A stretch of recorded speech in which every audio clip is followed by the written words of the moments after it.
நம்ம அல்ட்ராவோட எல்லா தயாரிப்புகளுமே ஆரோக்கியமான ஃபுட் கிரேட் ஸ்டெயின்லெஸ் ஸ்டீலால் தயாரிக்கப்பட்டது. அல்ட்ரா என்றால் ஆரோக்கியம். ரொம்ப டயர்டா இருக்கு. இயற்கையான டேட்ஸ், பாதாம், பிஸ்தா, கேஷு அண்ட் ஹனி கொண்டு தயாரிக்கப்பட்ட லயன் டேட் நட் பைட்ஸ். தீவிரவாத தாக்குதலை ஒரு கவன ஈர்ப்புக்காக நடத்தப்பட்டதுன்னு சொல்றேன். அங்கு வந்த அப்பாவி சுற்றுலா பயணிகளை சுட்டுக் கொன்ற தீவிரவாதிகளை கவன ஈர்ப்புக்காக செய்தார்கள் என்று திருமாவளவன் பேசுறாரு. நீங்க காஷ்மீர்ல போராடுற தீவிரவாதி கூட விடுதலை நாசா சொல்லுவா? எப்படி நீங்க விடுதலைன்னு சொல்லுவீங்க? எந்த பக்கம் நியாயத்தை நீங்க இங்கே உட்காந்து எப்படி நாட்டாம பண்றீங்க? நீட்டு ஒவ்வொரு முறை கவுன்சிலிங் நடக்கும்போது ஏழை மாணவர்கள் வராங்க, கண்ணு கலங்குறாங்க. செங்கசூளையில் வேலை செய்கிற ஒரு தாயோட, ஒரு ஏழை தாயோடைய மகன், ஒரு இது மாற்றுத்திறனாளி மகன், அவன் இன்னைக்கு டாக்டர் ஆகிறான் நீட்னால. நீங்க உட்காந்து நீட்டு கெட்டதுங்கிறீங்க. நேரில் கட்சா காலில் ஊந்துருவாரு. ஃபோட்டோன்றதுனால பக்கத்தில் நின்று ஃபோட்டோ எடுத்துருக்காரு. யாரை கொண்டு போய் யாரோட கம்பேர் பண்ணுறீங்க? அவர் பெரிய என்ன சார், நல்ல நடிகர் சார். நடிக்கிறவங்களுக்குலாம் அறிவு இருக்குன்னு நீங்களாக கற்பனை பண்ணிட்டா? அவங்களுடைய ஸ்கில்லு நடிக்கிறதுல இருக்குது, அவ்வளோதான்.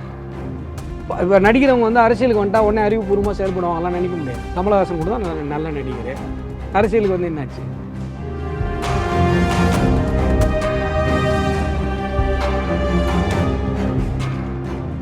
மனித உரிமை என்பது ஒரு தேசத்துக்கோ ஒரு குறிப்பிட்ட குழுவுக்கோ ஆதரவாக இருக்கிறது மனித உரிமையா? சரி சார், எது மனித உரிமைன்னு சொல்லி நீங்கள் எழுதுவீங்களா? எது மனித உரிமைன்னு நீங்கள் எழுதுவீங்களா? கோயம்புத்தூரில் முபின் வந்து வெடிகுண்டு எடுத்துகிட்டு போய் தாக்குதல் நடத்துறதுக்கு போனான் அப்படின்னு சொன்னால் அதுக்கு எதிராக பேசினா அது வந்து மனித உரிமை கிடையாது. தீவிரவாதிக்கு ஆதரவாக பேசுறது மனித உரிமை. என்ன ஒரு நரேட்டிவ் சார் இது?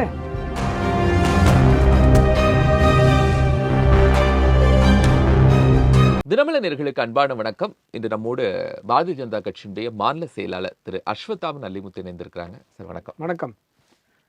தமிழ்நாட்டில் சமீபத்தில் நடைபெற்ற கூட்டத்தில் நடிகர் பிரகாஷ் ராஜ், விசிகாவுடைய தலைவர் திருமாவளவன் எல்லாரும் காசாவுக்கு எதிராக இல்லைன்னா மக்கள் பெரிய அளவில் புரட்சி அங்கே நடந்துட்டு இருக்கு, இஸ்ரேல் அவங்கள அடிமைப்படுத்துறாங்க, இந்தியா வேடிக்கை பார்க்கறது. இஸ்ரேலில் வாட்டிகன் சிட்டியில் தான் நினைக்கிறேன். ஆமாம், நேற்று ஆயிரக்கணக்கான பேர் கூடி காசாவிலிருந்து நடந்த தாக்குதலில், அத்துமீறி இவருடைய எல்லைக்குள்ளே வந்து நடந்த தாக்குதலில் பிணைய கைதிகளாக பிடிபட்டவர்களை இப்பொழுது வரை விடுவிக்கவில்லை என்று, காணாமல் போன, உயிரோடு இருக்கிறார்களா இல்லையா என்று இப்பொழுது வரை தெரியாத ஆயிரக்கணக்கான தன்னுடைய உறவினர்களது படத்தை வைத்துக்கொண்டு இந்த பிணைய கைதிகள் மீட்கப்பட வேண்டும் என்று இஸ்ரேலில் போராட்டம் நடத்துனாங்கல்ல, அதுக்கு இவங்கெல்லாம் போராடினாங்களா?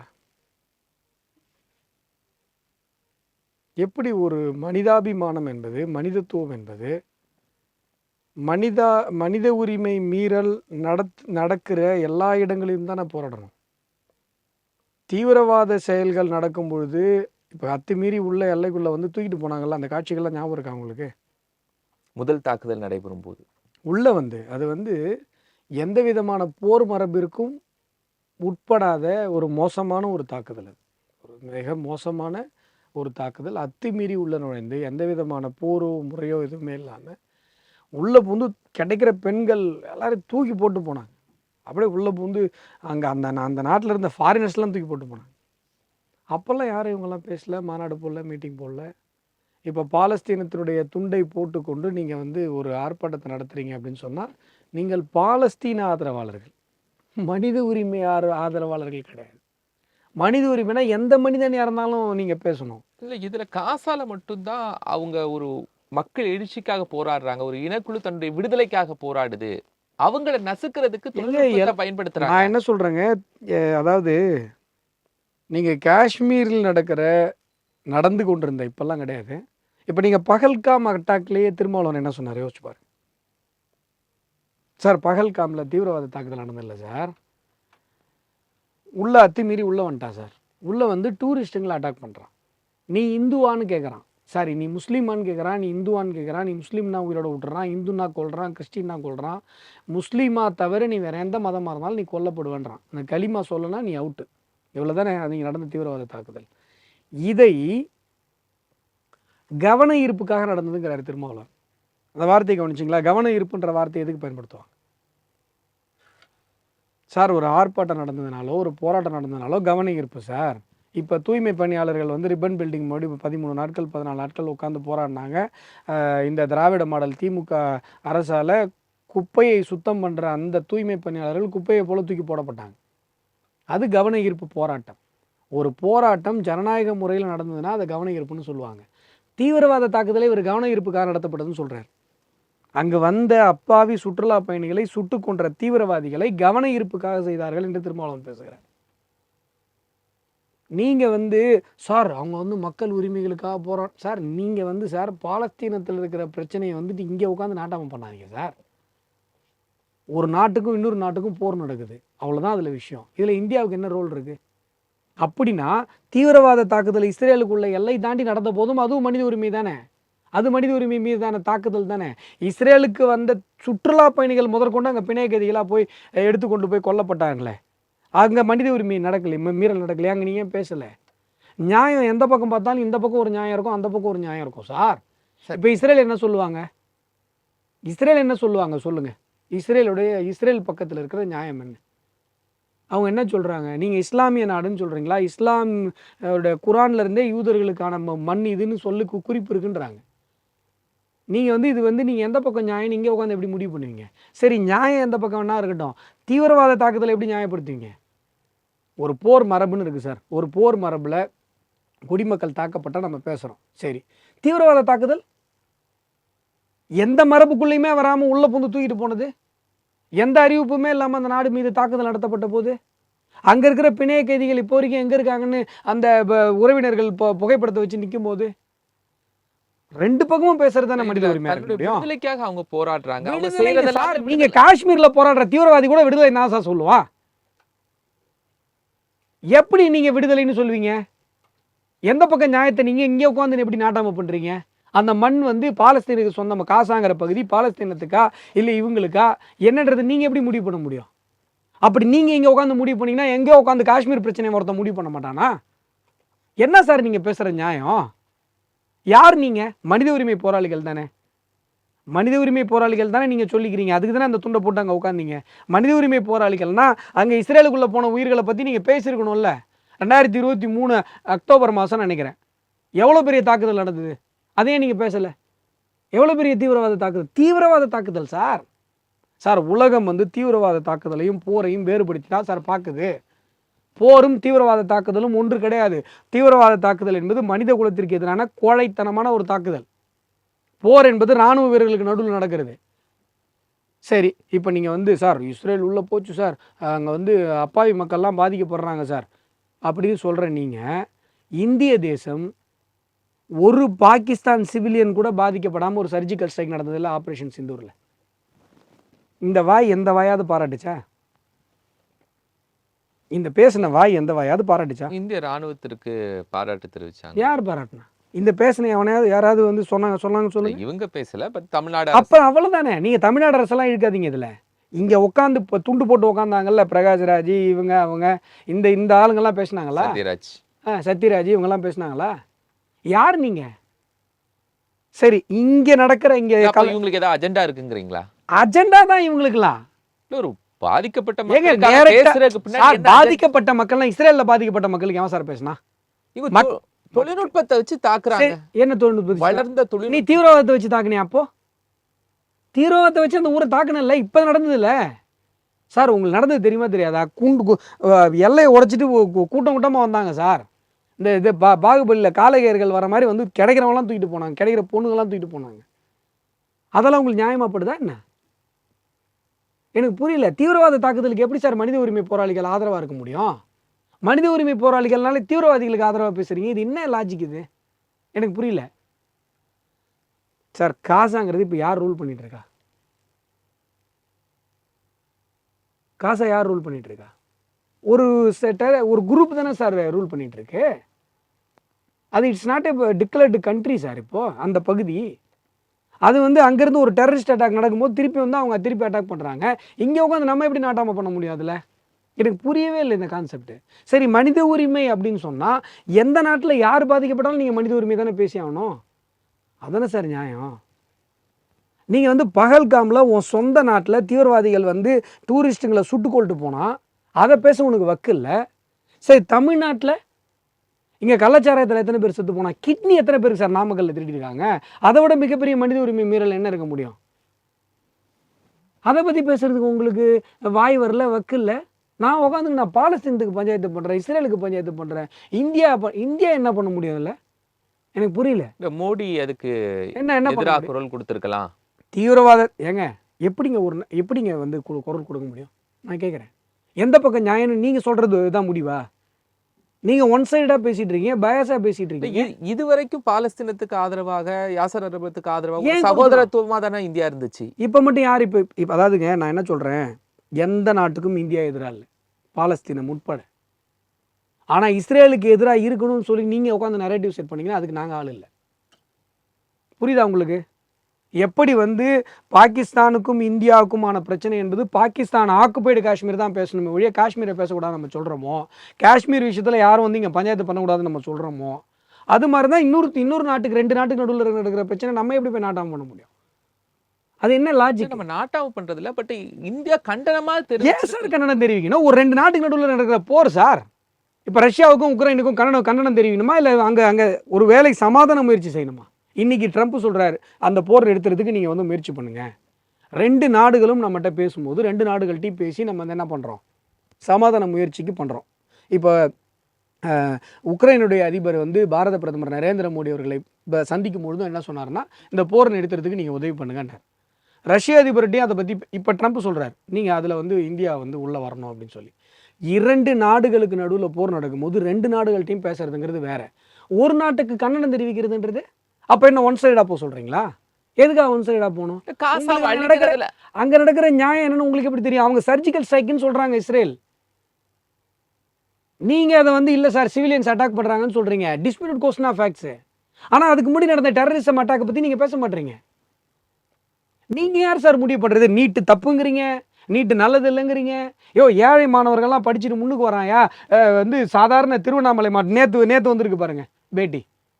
நீட்டு ஒவ்வொரு முறை கவுன்சிலிங் நடக்கும்போது ஏழை மாணவர்கள் வராங்க, கண்ணு கலங்குறாங்க. செங்கசூளையில் வேலை செய்கிற ஒரு ஏழை தாயோடைய மகன், ஒரு இது மாற்றுத்திறனாளி மகன், அவன் இன்னைக்கு டாக்டர் ஆகிறான் நீட்னால. நீங்கள் உட்காந்து நீட்டு கெட்டதுங்கிறீங்க. இங்கே உட்காந்துன்னு சார் 2 நாட்டுக்கு நடுவில் போர் நடக்குது, நீங்கள் யார் சார் உட்காந்துட்டு ஒரு பக்கம் தான் நியாயம் முடிவு பண்ணுறதுக்கு? அது போராளிங்கிறீங்க, சுதந்திரங்கிறீங்க, யார் நீங்க? ஒரு ஆழமான இஸ்ரேலுக்கு பின்புலத்தில் அமெரிக்கா இருக்கு. இன்னைக்கு அமெரிக்காவுக்கு ஆதரவா அந்த களத்துல இந்தியா போய் நிக்குது. ஒரு ஜியோ பாலிடிக்ஸ்ல ஒரு சென்டர் பாயிண்டா கொண்டு வந்து பேசுறாங்க. நீங்க ஜியோ பாலிடிக்ஸ் பேசுறீங்களா, மனித உரிமை பேசுறீங்களா, இல்ல பாலஸ்தீன ஆதரவாளர்களா இருக்கீங்களா? உங்க நரேட்டிவ் என்ன சொல்லுங்க. What is your narrative? இங்கே போனால் அங்கே ஓடுறது, அங்கே போனால் இங்கே ஓடுறது, அதெல்லாம் இல்லை. ஜியோ பாலிடிக்ஸ் இந்தியாவுக்கு சொல்லித்தர அளவுக்கு நீங்கள்லாம் யாரும் அறிவாளிங்க கிடையாது. நீங்கள்லாம் கடைஞ்செடுத்த அறிவுக்கு ஒவ்வாதவர்கள். உங்களுக்கெல்லாம் ஜியோ பாலிடிக்ஸ் என்னன்னு புரிய வைக்க கூட முடியாது. யார்? பிரகாஷ் அங்கே ஆமாம், பிரகாஷ் ராஜ் பெரிய புத்திசாலி. ஏங்க, பாரத பிரதமர் நரேந்திர மோடி அவரோட கட் அவுட்டுக்கு பக்கத்தில் நின்று பெருமையாக ஃபோட்டோ போட்டு அதில் 78,000 லைக் வாங்குறாருங்க அவரு. என்னங்க நீங்கள் பேசுகிறீங்க? நேரில் கட்சா காலில் ஊந்துருவார். ஃபோட்டோன்றதுனால பக்கத்தில் நின்று ஃபோட்டோ எடுத்திருக்காரு. யாரை கொண்டு போய் யாரோட கம்பேர் பண்ணுறீங்க? அவர் பெரிய என்ன சார், நல்ல நடிகர் சார். நடிக்கிறவங்களுக்குலாம் அறிவு இருக்குன்னு நீங்களாக கற்பனை பண்ணிட்டா? அவங்களுடைய ஸ்கில்லு நடிக்கிறதுல இருக்குது, அவ்வளோதான். இப்போ நடிக்கிறவங்க வந்து அரசியலுக்கு வந்துட்டா உடனே அறிவுபூர்வமாக செயல்படுவாங்கலாம் நினைக்க முடியாது. கமலஹாசன் கூட தான் நல்ல நடிகர், அரசியலுக்கு வந்து என்னாச்சு? அதனால் நீங்கள் நல்லா புரிஞ்சுக்கோங்க. இப்படிலாம் சீரியஸாக பார்க்குறது இல்லை, ஒன்றுமே இல்லை. நீங்கள் முதல்ல யாருன்னு உங்களுக்கு ஒரு டேகை கொடுங்க. நீங்கள் பாலஸ்தீன ஆதரவாளர்கள், அவ்வளோதான் பார்க்க முடியும். நீங்கள் பாலஸ்தீனத்திற்கு ஆதரவான ஸ்டாண்ட் எடுக்கிறதுக்காக நீங்களாம் மனித உரிமை போராளிகளாக மனிதராஜிக்கோ சத்யராஜிக்கோ திருமாவளவனுக்கோ காசாக்கு எதிராக காசாக்கு ஆதரவாக எடுக்கணும்னு என்ன தேவை இருக்குது? அது அவங்கள்ட்ட தான் போய் கேட்கணும். என்ன கேட்டால் 2 நாட்டுக்கு நடுவில் சண்டை நடக்குது. இதே நாடு இப்போ நீங்கள் இஸ்ரேல் சொல்கிற நாடு தீவிரவாதத்தால் தொடர்ந்து பாதிக்கப்பட்டு கொண்டிருக்கிறது. மிக கொடூரமான தீவிரவாத தாக்குதல். அதை வந்து எந்த ஒரு மனிதனாக பிறந்த யாராலையும் சகிச்சு கொள்ளவே முடியாது. கூட்டமாக உள்ள புந்து அப்படிலாம் அட்டாக் பண்ணுது. அதெல்லாம் நீங்கள் வந்து பேசாமல் இருக்கீங்க. திரும்பி வந்து பதில் தாக்குதல் நடத்தும் போது நீங்கள் வந்து பேசுவீங்க. அந்த நிலம் யாருக்கு சொந்தம்னு உட்காந்து நீங்கள் எப்படி சார் உட்காந்து இதில் இப்போ சென்னையில் மண்ணடியில் உட்காந்து நீங்கள் எப்படி சார் முடிவு பண்ண முடியும்? எனக்கு புரியவே இல்லையா சார்? அவங்ககிட்ட 1000 வரலாற்று ஆதாரங்கள் சார். அந்த யூத இனம் என்பது மிக பழமையான ஒரு இனம் தானே மனித குலத்தில். அதையாவது ஒத்துக்கிறீங்களா? இல்லை அதுவுமே இல்லையா? யூதர்கள்னு ஒரு இனம் இருந்து இயேசுவே யூத இனத்தில் தான் சார் பிறந்தாரு. இருந்துச்சா இல்லையா சார்? அந்த அந்த இனம் என்ன மண்ணே இல்லாமல் இருந்துச்சா? யூத இனம் இருக்கு, ஒத்துக்கிறீங்க. அந்த இனத்துக்கு மண்ணே இல்லையா? அவங்க மண்ணே இல்லாமல் இருந்தாங்களா? ஒரு இனத்துக்கு மண்ணே இல்லாமல் இருக்குமா? எனக்கு புரியல சார். எப்படி சார் நீங்கள் உட்காந்து நரேட்டிவ் எழுதிங்க? எனக்கு புரியல. நீங்கள் என்ன சொல்ல வரீங்க? உங்கள் கான்செப்ட் என்ன? அந்த இனம் ஒரு இனம் இருந்தது. அவங்களுடைய அந்த ஆன்மீக இலக்கியங்கள் இருக்குல்ல, குரானாக இருக்கட்டும், அந்த ஆபிரகாமிய மதங்கள், குரானாக இருக்கட்டும், இது பைபிளாக இருக்கட்டும், எல்லாத்துலேயும் யூதர் இருக்குது. இயேசுங்கிற ஒரு இறை தூதர் வந்து யூத இனத்தில் தான் பிறந்தார். இதெல்லாமே வரலாறு இருக்குது. ஆனால் யூதர்களுக்கு மண்ணே இல்லைங்கிறீங்க. எப்படி? எனக்கு புரியல. சரி, எக்ஸ்பிளைன் பண்ணுங்கள். இந்த துண்டு போட்டு உட்காந்தாங்கல்ல, அவங்கள எக்ஸ்பிளைன் பண்ண சொல்லுங்கள்.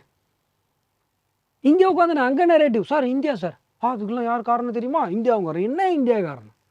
சரி சார், அமெரிக்கா இஸ்ரேலுக்கு சப்போர்ட் பண்ணும் சார், நீங்கள் வந்து அதனால் இஸ்ரேலை நீங்கள் எதிர்க்கணும் சார். இது மாதிரி ஏதாவது முட்டாள்தனமான ஐடியா கொடுப்பானு சார்? நீங்கள் யார் சார் உட்காந்து ஜியோ பாலிட்டிக்ஸ் சொல்லித்தரதுக்கு? அதுக்கு பாரத பிரதமர் நரேந்திர மோடி அவர்கள் இருக்கார், ஜெய்சங்கர் அவர்கள் இருக்காங்க. அவங்களுடைய ராஜதந்திர நடவடிக்கைகள் தான் இன்றைக்கி உலகமே உத்து பார்க்குது. இன்றைக்கி ட்ரம்ப்புக்கு வந்து நம்மளோட ஒரு மிகப்பெரிய ஒரு பர்சனாலிட்டியாக மோடி உருவாயிட்டாருன்ற வைத்தறிச்சல் இருந்துகிட்டு இருக்கார். உலகம் பார்க்குதில்ல இதெல்லாம். நீங்கள் வந்து எங்களுக்கு சொல்லி தருவீங்களா? இன்றைக்கி ஒரு பேச்சு பேசுவீங்க, நாளைக்கு ஒரு பேச்சு பேசுவீங்க, அதுக்கப்புறம் போய் சினிமாவுக்கு டப்பிங் பண்ண போயிடுவீங்க. நீங்கள் வந்து எங்களுக்கு ஐடியா கொடுக்குறீங்களா சார்? உங்களுடைய டேக் என்ன? மனித உரிமை போராளிகளா? மனித உரிமை போராளிகளாக தீவிரவாத தாக்குதல் அப்போ நீங்கள் எங்கே போனீங்க? எப்படி இங்கே உட்காந்து நீங்கள் நரேட்டிவ் செட் பண்ணுறீங்க? அப்படியே எல்லாரும் அதில் போய் ஃபாலோ ஆகிறீங்க. சார் சார் சார் மனித உரிமை சார். என்ன மனித உரிமை? 2 வருஷத்துக்கு முன்னாடி தீவிரவாத தாக்குதல் நடந்தப்போ இவங்களாம் எங்கே போனாங்க? மனித உரிமை என்பது ஒரு தேசத்துக்கோ ஒரு குறிப்பிட்ட குழுவுக்கோ ஆதரவாக இருக்கிறது மனித உரிமையா? சரி சார், எது மனித உரிமைன்னு சொல்லி நீங்கள் எழுதுவீங்களா? எது மனித உரிமைன்னு நீங்கள் எழுதுவீங்களா? கோயம்புத்தூரில் முபின் வந்து வெடிகுண்டு எடுத்துகிட்டு போய் தாக்குதல் நடத்துறதுக்கு போனான் அப்படின்னு சொன்னால் அதுக்கு எதிராக பேசினா அது வந்து மனித உரிமை கிடையாது. தீவிரவாதிக்கு ஆதரவாக பேசுறது மனித உரிமை. என்ன ஒரு நரேட்டிவ் சார் இது? சரி, மனித உரிமைன்றீங்க. பகல்காமுக்கு இவங்கெல்லாம் என்ன பேசுனாங்க? உன் ஊரில் நடந்த தீவிரவாத தாக்குதலுக்கு எதை கொண்டு போய் உடனே இலங்கை எடுத்துகிட்டு போய் அங்கே முடிச்சு போடுறாங்க? இலங்கையில் நடந்ததுக்கும் அதுக்கு சம்மந்தம் கிடையாது. அது வேறு, இது வேறு. நீங்கள் எல்லாத்தையும் எடுத்துகிட்டு போய் இவங்கெல்லாம் என்னமோ இலங்கையில் வந்து தமிழர்கள் 1.5 லட்சம் தமிழர்கள் கொன்று குவிக்கப்பட்ட போது உண்மையிலே இவங்கெல்லாம் போராடின மாதிரியே சீன் போடுறானுங்க. அந்த ரத்தக்கரை காய்வதற்குள்ளாகவே போய் சோனியா கூட கை கோத்தவர் தான் திருமாவளவன். நீங்களாம் அதை பற்றி பேசுறது உங்களுக்கு என்ன சார் முதல்ல தகுதி இருக்கு? நான் கேட்குறேன் சார். நான் என்ன சொல்கிறேன், உங்களுக்கு ஒரு நாடு மீது பாசம் இருக்குது அப்படின்றதுக்காக நரேட்டிவ்லாம் செட் பண்ணாதீங்க.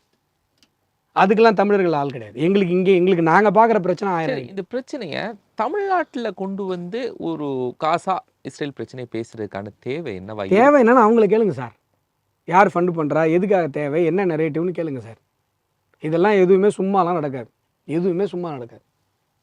ஏதோ ஒரு விஷயம், அது அவங்க அதுக்குள்ளே ஒரு நரேட்டிவ் இருக்குது. உலக அளவுலேயே இப்படி ஒரு நரேட்டிவ் இருந்துட்டு தானே இருக்குது. உலக தமிழ்நாட்டிலையும் துவங்குதா? ஆமாம்.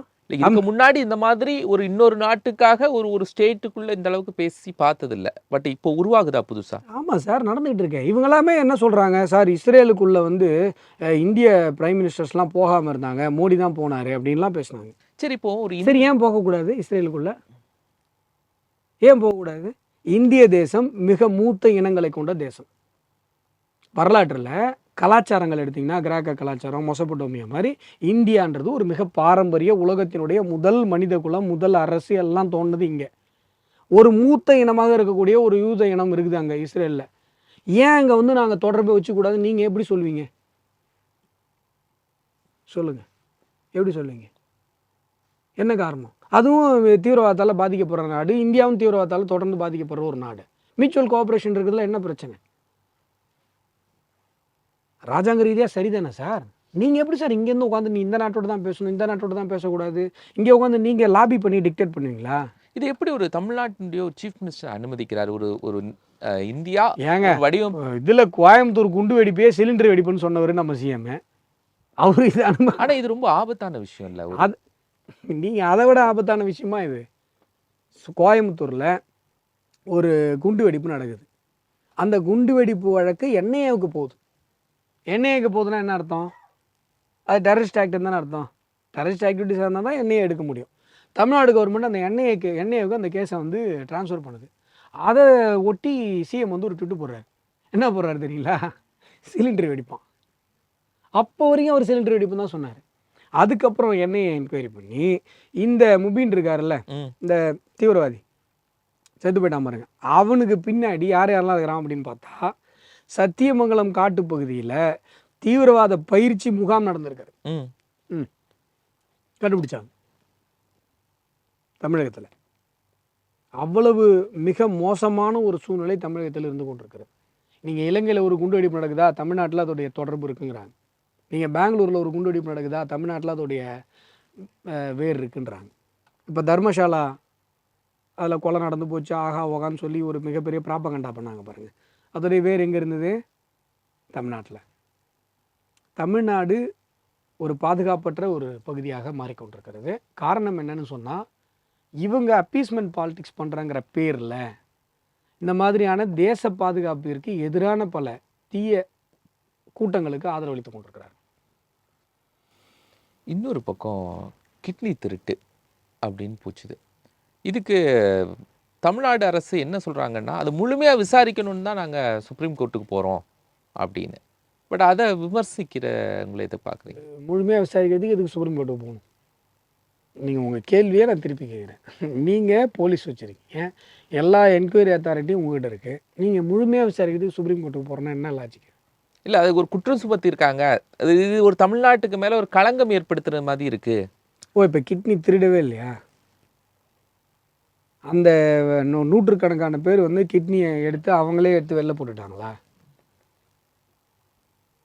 இல்லை கேட்குறேன். அப்போ என்ன நடந்துச்சு உண்மையாக? சார் நேரடியாகவே அந்த கதிரவனே சொல்கிறாரே சார், நாங்கள் வந்து நான் ரோல்ஸ் ராய்ஸ் வாங்கணுன்னா நான் இந்த ஏரியாவில் இருக்கிற எல்லா கிட்னியும் எடுத்தால் தான் நான் ரோல்ஸ் ராய்ஸ் வாங்க முடியும்னு சொன்னாரா இல்லையா? பார்த்தீங்களா இல்லையா? அப்புறம் இதுக்கு மேலே ஒரு ஒரு ஒப்புதல் வாக்குமூலத்தை நீங்கள் எங்கே போய் பார்ப்பீங்க? நீங்கள் அரசியல் இதெல்லாம் தூக்கி போட்டுருங்க சார். ஒரு நூற்றுக்கணக்கான பேர், 400 பேர் 500 பேருன்றாங்க, இன்னும் உண்மையான நம்பர்ஸ் தெரியல. ஒரு கிட்னியை விற்றுட்டு அவங்க வந்து தன்னுடைய வாழ்நாளை அவங்களுடைய கடனையோ இல்லை அவங்களுடைய சுமைகளையோ பொருளாதார சுமைகளையோ அவங்க வந்து அடைச்சிட்டு அதுக்கப்புறம் அவங்க ஒரு வாழ்க்கையை நடத்துகிறாங்கன்னு சொன்னால், அந்த ஏழை தொழிலாளியுடைய மனநிலையிலேருந்து நீங்கள் யோசிச்சு பாருங்கள். சட்டவிரோதமாக மிகப்பெரிய அளவில் கிட்னி திருடு நடந்திருக்கிறது.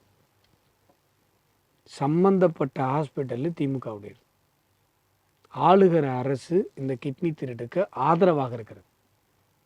சம்பந்தப்பட்டவர் என்ன சொல்கிறாருன்னா, நான் ரோல்ஸ் ராய்ஸ் வாங்கணும்னு சொன்னால் இந்த மாவட்டத்தில் ஒருத்தனுக்கும் கிட்னி இருக்கக்கூடாதுங்கிறார். அவ்வளவு ஆணவமாக அவர் பேசுகிறார் என்று சொன்னால், இந்த திராவிட மாடல் அரசு எனக்கு பின்னால் இருக்கிறது, என்னை யாரும் ஒன்றும் பண்ண முடியாதுங்கிற ஒரு இருமாப்பு தான் அதற்கு காரணம். இவ்வளவு பெரிய ஒரு ஹியூமன் டிராஃபிக்கிங் ஊழல் தமிழகத்தில் இதற்கு முன்பு நடந்ததே கிடையாது. First time. சரி, அப்போ இதை ஒரு முழுமையாக விசாரிக்கணும், முழுமையாக இந்த குற்றங்களை கண்டறியணும் அப்படின்னு தானே மூடி மறைக்கணும்னு திமுக முயற்சி செய்து கொண்டிருக்கிறது. அப்பீல் போகிறதுக்கு அதுவாக காரணம்? கண்டிப்பாக அதுதான் காரணம்.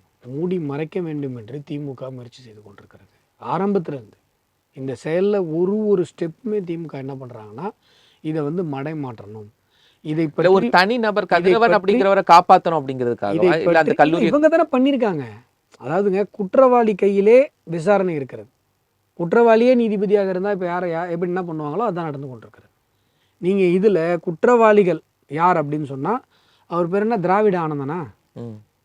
திராவிட ஆனந்தன் தானே அவர் பேர். கைது பண்ணிட்டாங்களா அவரை? இல்லை தானே? அவர் தானே புரோக்கரு சார். இதில் A to Z சார், கிங்பின்லேருந்து அடிமட்டத்தில் இருக்க புரோக்கர் வரைக்கும் எல்லாமே திமுகவுடைய கூட்டம், திமுகவுடைய செயின். இதில் வேறு ஆளுங்களே சம்மந்தப்படல, மொத்தமாக A to Z டிஎம்கே தான். அப்போது இவர்களுடைய நோக்கம் இப்போ வரைக்கும் சம்மந்தப்பட்ட ஹாஸ்பிட்டல் சீல் வச்சு மூடப்படலை. சாதாரணமாக அறுவை சிகிச்சை செய்கிறதெல்லாம் ஹாஸ்பிட்டலே இல்லை சார் சீல் வைக்கணும். சாதாரணமாக ஒரு ஒரு ஒரு காலேஜ்லேயோ இல்லை ஒரு இதுலேயோ ஒரு சின்ன ஒரு ஸ்டூடெண்ட்ஸ் ப்ராப்ளம்னா உடனே சீல் வச்சுருவாங்கல்ல. தற்காலிகமாவது அந்த இன்ஸ்டியூஷனை மூடுவாங்கல்ல என்கொயரி நடக்கிற வரையும். இது சாதாரணமாக தமிழகத்தில் நடக்கிற ஒரு விஷயம் தானே. ஒரு சின்ன problem, student problem, examination problem என்ன பண்ணுவாங்க? இன்ஸ்டியூஷனை மூட சொல்லுவாங்க. ஒரு ஹாஸ்பிட்டலில் ஒரு ப்ராப்ளம், ஒரு டெத்து, இது மாதிரி ஒரு சஸ்பீஷியஸ் ப்ராப்ளம் என்ன பண்ணுவாங்க? ஹாஸ்பிட்டலில் சீல் வைப்பாங்க. என்கொயரி நடத்துகிற வரைக்கும் நீ ஹாஸ்பிட்டல் நடத்தாதான்னுவாங்க. அது கூட இவங்க பண்ணலையே. அப்போ யாரை காப்பாற்றுறதுக்கு இந்த வேலை? சாதாரணமாக கேட்குறேன் நான். ரொம்ப சாதாரணமாக ஒரு லேமேன் வியூவிலேருந்து நான் கேட்குறேன். நீங்கள் இது வந்து நான் ஒரு வழக்கறிஞராகவோ இல்லை இந்த கேஸ்குள்ளெல்லாம் நான் போகவே இல்லை. இந்த லீகாலிட்டி டெக்னிக்காலிட்டிஸ்குள்ளே நான் போகவே இல்லை. சம்பவம் நடந்து இத்தனை மாதங்கள் ஆகுது. இந்த விஷயம் வெளில வந்து இவ்வளோ நாள் ஆகுது. இந்த திராவிட மாடல் திமுக அரசு இதை மூடி மறைப்பதை தவிர, இதை பற்றி பேசுபவர்களை மிரட்டுவதை தவிர, இங்கே இருக்கிற சேட்டலைட் சேனல்ஸ்க்கு என்னென்ன மாதிரியான அழுத்தங்கள் வருது, யூடியூப் சேனல்ஸ்க்கு என்னென்ன அழுத்தங்கள் வருதுன்னு எனக்கு தெரியும். நேரடியாக இவர்கள் மிரட்டிருக்கிறார். சரி, விக்டிம் விவகாரம் குறித்து பேசக்கூடாதுன்னு சொல்லி இவ்வளோ பேர் விக்டிம் சார். விக்டிம்ஸ் பேசுகிற எந்த விஷயமுமே, விக்டிம்ஸோட எந்த ஒரு ஸ்டேட்மெண்ட்டுமே ஏன் சார் வெளில வரல? நான் சிம்பிளாக கேட்குறேன். பாதிக்கப்பட்டவர்கள், கிட்னி இழந்தவர்கள் பேசிய ஒரு வீடியோவோ இல்லை அவங்க பேசின காட்சிகளோ ஏன் வெளில வரல? இதற்கு பின்பால் யார் இருக்கா? மாநில அரசு எந்திரமே இதை மூடி மறைக்க முயற்சி செய்யாமல் இது சாத்தியமா? நீங்கள் தமிழகத்தில் நடந்த எந்த ஒரு நிகழ்வாக இருந்தாலும் அவுட் ஸ்போக்கன் வந்து பேசுவாங்க, மக்கள் வந்து பேசுவாங்க, பாதிக்கப்பட்டவங்க வந்து பேசுவாங்க.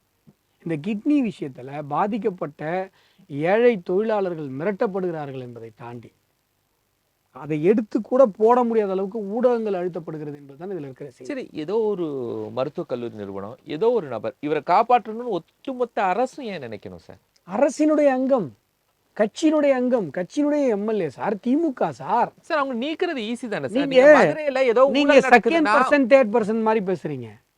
இதுல வந்து A to Z டிஎம்கே ஒட்டுமொத்த மிஷினரி இதுல இன்வால்வ் ஆயிருக்கு சார். ஹாஸ்பிட்டலு திமுக எம்எல்ஏ இது, ஹாஸ்பிட்டலு திமுக இது. கொண்டு போய் தொழிலாளர்கள்லாம் எடுத்துகிட்டு போய் நீங்கள் வந்து வாப்பா கிட்னி, உன் கிட்னி கொடு, 2 லட்சம் 3 லட்சம் தரேன்னு இட்டுட்டு போய் கொடுத்த புரோக்கரு திமுக, திராவிடம், பேரே திராவிடம். இதில் A to Z நீங்கள் தானே. இப்போ மற்ற இன்சிடென்ட்லலாம் சார் தமிழகத்தை உலுக்கிய பல சம்பவங்கள்லாம் இருக்குது. அதெல்லாம் நீங்கள் ஊகங்களின் அடிப்படையில் இந்த கட்சி அந்த கட்சி இது இதுன்னு ஏற்றுட்டு வருவீங்க. இதில் திமுக தவிர வேறு யாருமே இல்லை. A to Z வந்து உங்களுக்கு அந்த டோட்டல் செயின் நெட்வொர்க்கு கிங்பின்ல ஆரம்பித்து உங்களுக்கு கீழே இருக்கிற சாதாரண புரோக்கர் வரைக்கும் full and full DMK network. உண்மையாகவே நீங்கள் கிட்னி திருட்டு இது அவருடைய சம்பந்தம் இல்லாமல் நடந்துன்னா மெடிக்கல் பிராக்டிஷனர் ஆக்ட் பிரகாரம் அதை மருத்துவர்கள் பிராக்டிஸ் பண்ண முடியாத அளவுக்கு, கிட்டத்தட்ட அந்த மருத்துவமனைக்கு யாரெல்லாம் ஆப்ரேஷனுக்கு போனாங்களோ எல்லாருமே பிராக்டிஸ் பண்ண முடியாத அளவுக்கு மாறி இருக்குமே. அந்த ஆப்ரேஷனை பண்ணவங்களுடைய லைசன்ஸு சஸ்பெண்ட் பண்ணப்படணும். என்கொயரி பண்ணி கூட நீங்கள் மொத்தமாக லைசன்ஸை கேன்சல் பண்ணலாம். தற்காலிகமாக தடை செய்யப்படும். நீங்கள் சொன்னது கரெக்ட். ஏன் பண்ணப்படுறது? ஃபர்ஸ்ட் ஆஃப் ஆல் நீங்கள் கருவில் இருக்கிற குழந்தை ஆனா பெண்ணான்னு ஒரு டாக்டர் சொல்லிட்டாங்கன்னு வைங்களேன். ஒரு ஸ்கேன் சென்டரில் கருவில் இருக்கிற குழந்தை ஆனா பெண்ணான்னு சொல்கிறாங்க. இந்த விஷயம் வெளில வருது, என்ன நடக்கும் சொல்லுங்கள்? அந்த டாக்டருடைய லைசன்ஸ் சஸ்பெண்ட் பண்ணப்படும். Enquiry, medical council enquiry, arrest, அந்த ஹாஸ்பிட்டலுக்கு சீல் வைப்பாங்க, அந்த ஸ்கேன் சென்டருக்கு லைசன்ஸ் கேன்சல் பண்ணப்பட்டு சீல் வைக்கப்படும். இவ்வளவும் நடக்கும். சாதாரணமாக ஒரு கருவில் இருக்கிற குழந்தை சட்டப்பூர்வமாக தப்பு. ஹியூமன் டிராஃபிக்கே நடந்துருக்கு. நீங்கள் வந்து உறுப்பை திருடி விற்றுருக்கீங்க, கிட்னியை உருவிருக்கீங்க. இதை விட பெரிய மனித உரிமை மீறலை நீங்கள் எங்கே சார் போய் கண்டுபிடிக்க போகிறீங்க? இங்கேருந்து உட்காந்துன்னு எங்கே இருக்குன்னே தெரியாத காசாவுக்கு இங்கே உட்காந்துட்டு கப்ஸா விட்டுட்டுருக்குறாங்க. அங்கே சார் என்ன நடந்தது தெரியுமா? எப்போ அங்கே நடந்தது எனக்கு தெரியல, இங்கேருந்து பார்த்தா தெரியல. தேகடுது நாமக்கல், இங்கே பாரு, இங்கே பார்த்துட்டு சொல்லுங்களேன் எத்தனை பேருக்கு கிட்னி எடுத்திருக்காங்கன்னு சொல்லி. சார் நரக வாழ்க்கை சார். நீங்கள் அவங்களோட நிலைமையிலேருந்து யோசிச்சு பாருங்க சார். வறுமைக்கு ஒரு கிட்னியை வித்துறான், ஒரு கிட்னியோட வாழறான். அவனுடைய வாழ்க்கை எப்படி இருக்குன்னு யோசிச்சு பாருங்க. அவன் வாழ்கிற ஒரு நொடி அவனுக்கு நரகம் சார். நூற்றுக்கணக்கான பேருடைய கிட்னியை வந்து 400 பேர் இந்த மாதிரி வந்து சொல்கிற நம்பர்ஸ் எனக்கு தெரியல. உண்மையாக என்கொயரி பண்ணால் தான் தெரியும் உண்மையிலே எவ்வளோ பேர் பாதிக்கப்பட்டிருக்காங்க. இது ஒரு வாதத்துக்கு வச்சு உண்மையாக என்கொயரி பண்ண அனுமதிக்கப்படலையா? என்கொயரி நடக்கலையே. நீங்கள் எங்கே நடந்தது என்கொயரி? ஒரு இண்டிபெண்ட் என்கொயரி இதில் எங்கே நடந்தது? நீங்கள் இண்டிபெண்ட் என்கொயரினா என்ன? நீங்கள் வந்து ஒரு கால்ஃபர் பண்ணி பாதிக்கப்பட்ட எல்லாரும் வாங்க, உங்களுடைய தகவல்கள் பாதுகாப்பாக வைக்கப்படும், எல்லாருமே வந்து ஸ்டேட்மெண்ட் கொடுங்கலாம் சொல்லணும். அது மாதிரி கூட நடக்கல. ஒரு எஸ்ஐடி அமைக்கணுமே. நடக்கலையே, எதுவுமே நடக்கலையே சார், எதுவுமே நடக்கலைங்களே. இப்போ உயர்நீதிமன்றம் தலையிட்டதுனால தானே இப்போ அதுக்கு தானே நீங்கள் போகிறீங்க உச்சநீதிமன்றத்துக்கு. ஒவ்வொரு தரையும் அண்ணா யூனிவர்சிட்டி வழக்கிலையும் அப்படி தான் நடந்தது. சிபிஐ போட்டாங்க சார், உயர்நீதிமன்றம் தலையிட்டு சிபிஐ போட்டாங்க. இவங்க மேலே போயிட்டு நீங்கள் இல்லை எனக்கு சிபிஐ முடியாது. நீங்கள் வெளில இருந்து வர்ற என்கொயரிக்கு ஏன் பயப்படுறீங்க? அப்புறம் இப்போ நீங்கள் நியாயமாக வச்சு பாருங்கள். உங்கள் கட்சிக்காரங்க சம்மந்தப்பட்டிருக்காங்க, நீங்கள் வந்து உங்கள் கட்சி இதை காப்பாற்ற வேண்டும் என்று நினைக்கவில்லை, இந்த ஊழலில் உங்களுக்கு பங்கு இல்லை அப்படின்னா நீங்கள் என்ன பண்ணணும்? இந்த கிட்னி திருட்டு காசு உங்கள் கட்சிக்கு வரல, உங்கள்கிட்ட வரல, நீங்கள் என்ன பண்ணணும்? ஏங்க வரட்டுங்க, யாருன்னா வரட்டுங்க, விசாரிக்கிட்டுங்க, சிபிஐ கூட வரட்டுங்க, விசாரிக்கிட்டுங்க, நாங்கள் ஒதுங்கிறோங்க அப்படில சொல்லணும். நீங்கள் உட்காந்து காப்பாற்றல முயற்சி பண்ணிட்டு இருக்கீங்க. அப்போ பாதிக்கப்பட்டவங்களோட நிலைமை என்ன சார் ஆகுது? இது வந்து தமிழகத்தில் நடந்த மிகப்பெரிய ஊழல். இது வரைக்கும் தமிழகத்தில் நம்ம 2G ஊழல், அந்த ஊழல், இந்த எவ்வளோ கேள்விப்பட்டிருக்கோம். ஆனால் இது மனித உறுப்புகளை திருடி நடந்திருக்கிற ஊழல். அப்போ இது எவ்வளோ பெரிய இமாலய ஊழல் யோசிச்சு பாருங்க. இது எவ்வளவு மிகப்பெரிய ஒரு அக்கறையோடு இது அணுகப்பட வேண்டிய ஒரு விஷயம். இப்போ நீங்கள் தமிழ்நாடை தலைகுனிய விட மாட்டோங்கிறீங்க. இத்தனை பேர் கிட்னியை திருடி வித்ததை விட தமிழ்நாட்டுக்கு தலைகுனிவு என்ன இருக்கும்? இந்த தலைகுனிவு வேற எந்த ஸ்டேட்டுக்காக இருக்கா? அரசு எந்திரம், கவர்மெண்ட் ஸ்பான்சர்டு ஒரு மிகப்பெரிய ஒரு ஸ்கேம், ஒரு மனிதனுடைய ஹியூமன் டிராஃபிக் நடந்தது. இதை விட கேவலம் வேற எந்த ஸ்டேட்டில் நடந்தது? இதை விட பெரிய தலைகுனிவே இல்லையே. அப்போ உங்களுக்கே தெரியுது நாங்கள் தலை குனிஞ்சிருக்கிறோன்றது தெரியுது. நெகட்டிவ் வேர்டு எங்கே வருதுன்னா உங்களுக்கே ஒரு கில்ட் ஃபீலிங் இருக்குது. 4.5 வருஷத்தில் தமிழகத்தில் நம்ம தலைகுனிவு ஏற்படுத்திட்டோம். எத்தனை தலைகுனிவு? கள்ளச்சாராய மரணங்கள் ஒரு மிகப்பெரிய தலைகுனிவு. ஒரு மரணம் நடந்தால் பரவாயில்ல, மரக்காணத்தில் நடந்து அடுத்து ஒரு வருஷத்துக்குள்ளே மறுபடியும் கள்ளக்குறிச்சியில் 65 பேர், மிகப்பெரிய தலைகுனிவு. போதைப் பொருள் புழக்கம் ஒரு தலைகுனிவு. மிகப்பெரிய இமாலய ஊழல்கள், இயற்கை வள சுரண்டல்கள் மிகப்பெரிய தலைகுனிவு. எல்லாத்துக்கும் மேலே இப்போ கிட்னி திருடு. இதை விட பெரிய தலைகுனிவு தமிழகத்துக்கு எங்கே இருக்கு? இத்தனை ஆண்டு கால வரலாற்றில் இந்த 4.5 வருடங்கள் போன்ற ஒரு தலைகுனிவு தமிழகத்தில் நடந்தது. சார், சமீபத்தில் ஜவஹர்லால் நேரு யூனிவர்சிட்டியில் நடைபெற்ற தேர்தலில் ஏபிவிபியிலேருந்து வின் பண்ணியிருக்காங்க. உண்மையாகவே எவ்வளோ ஒரு பெரிய போராட்டம் நடந்துச்சா? ஆக்சுவலாக அதிவக்தா பரிஷத், அதிவக்தா இல்லையே, அகில பாரத வித்யார்த்தி பரிஷத் இல்லை, இன்னைக்கே பேர் மறந்து போகுது. அகில பாரத வித்யார்த்தி பரிஷத் அப்படின்றது ஏபிவிபி அப்படிங்கிறது, அதாவது அகில பாரத மாணவர்கள் சங்கம், அவ்வளோதான் அதோடைய தமிழ் அர்த்தம்.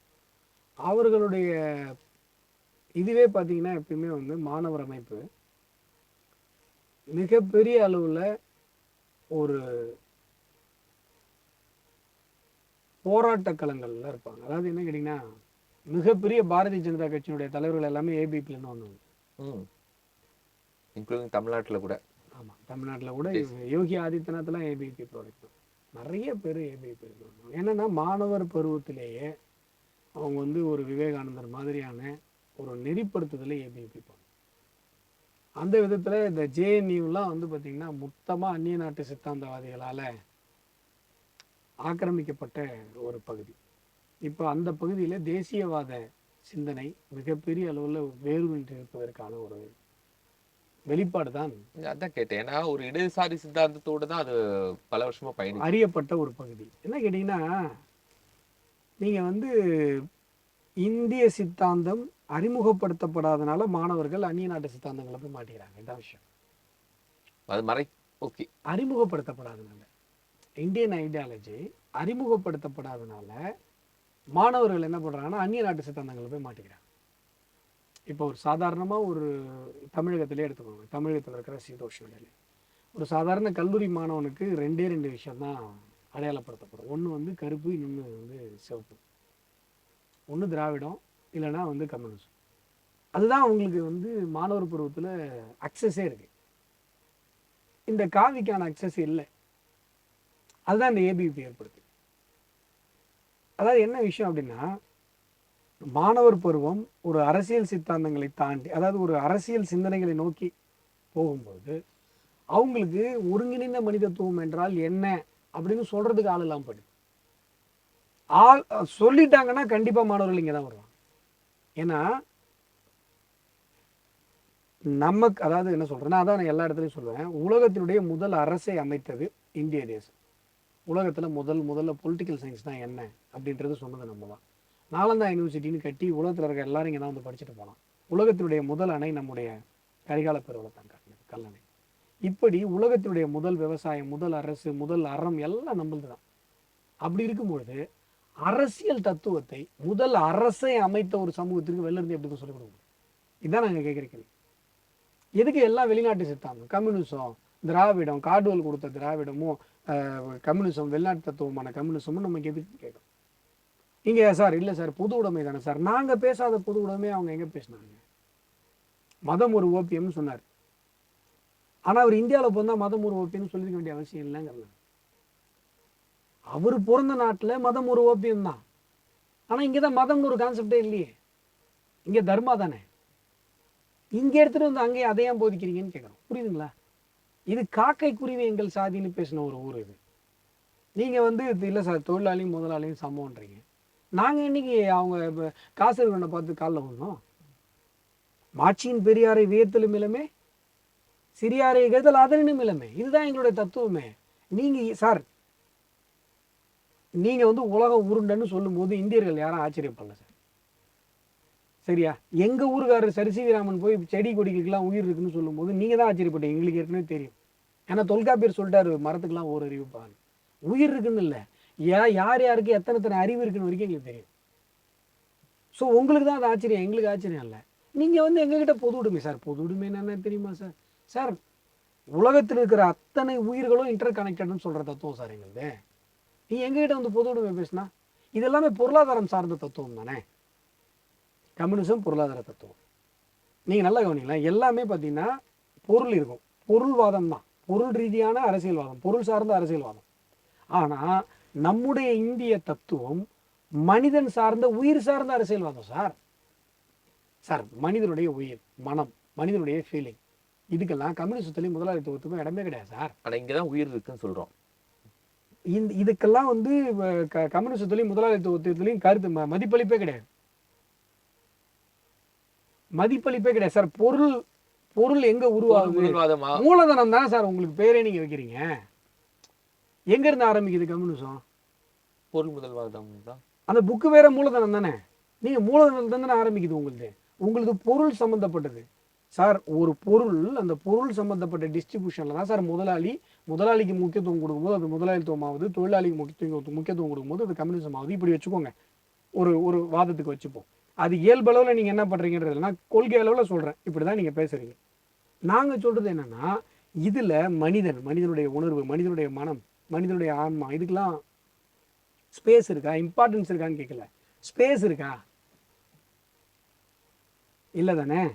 ஆனால் இந்திய தத்துவம் என்ன பேசுகிறது அப்படின்னு சொன்னால், இது மனிதனிலிருந்து ஆரம்பிக்கிறது. மனிதத்துவம், ஒருங்கிணைந்த மனிதத்துவம். ஸ்பீக்கிங் அபவுட் இது சார், இது பொருள் சார், இந்த பொருள் எப்படி டிஸ்ட்ரிபியூட் பண்ணுறாங்க, இதெல்லாம் இல்லை சார். முதல்ல மனிதன், அவனுடைய உணர்வு, அவன்ல இருந்து ஆரம்பிக்குது. இதுதான் மனிதத்துவம். நாங்க தான் உலகத்தினுடைய உன்னதமான மனிதநேயவாதி. இப்போ இந்த மாதிரி மெசேஜஸ் எல்லாம் இப்போ ஜவஹர்லால் நேரு யூனிவர்சிட்டிக்குள்ள கொண்டு போயிட்டாங்களா? அதெல்லாம் வந்து தெரியாம இருந்தது அந்த மாணவர்களுக்கு. அதனால கம்யூனிசம் பேடி போயிட்டு இருந்தாங்க. இப்போ தெரிய வச்சு இப்போ சொல்லும் போது உங்களுக்கு புரியுது இல்லை? அப்படித்தானே எல்லாருக்கும் புரியும்.